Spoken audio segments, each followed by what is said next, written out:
ప్రభైన యేసు క్రీస్తు 2000 సంవత్సరాల క్రితము ఈ లోకానికి వచ్చినప్పుడు ఆయన ఆయన స్వకీయుల దగ్గరకు వచ్చాను.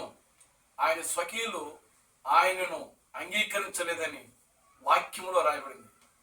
దేవుడు ఇజ్రాయేలు సంఘమును దర్శించినప్పుడు ఇజ్రాయేలు సంఘమునకు ఆయన ఓ రాజుగాను, ప్రభువుగాను, క్రీస్తుగాను, మెస్సేగా వచ్చినప్పుడు ఇజ్రాయేలు యొక్క సంఘము ఆయనను క్రీస్తుగా, మెస్సేగా, దేవుడుగా అంగీకరించడంలో వారు విఫలమైంది.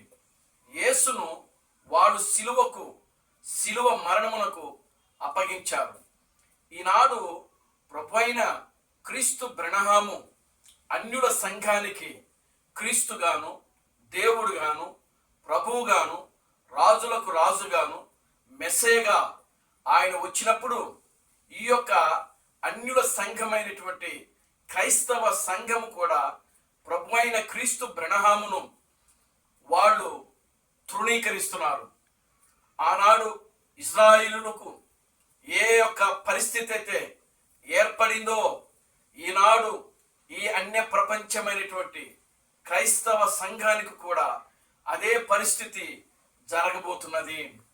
ఇజ్రాయేలు యేసును తృణీకరించడం వల్ల ఇజ్రాయేలు మొదటి శతాబ్దం 73లో టైటస్ అనేటువంటి రాజు ఇజ్రాయేలును ముట్టడించి సర్వనాశనం చేసింది.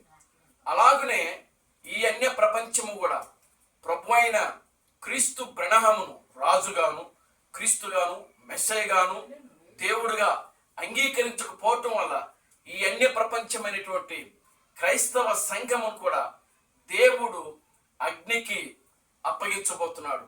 ఈనాటి క్రైస్తవ సంఘము పరిశుద్ధ గ్రంథాన్ని విడిచిపెట్టి వారు వాళ్ళ సొంత ఆలోచనలతో, సొంత తలంపులతో, సొంత నడవడికలతో వాళ్ళు క్రీస్తును ఆరాధించుచున్నారు.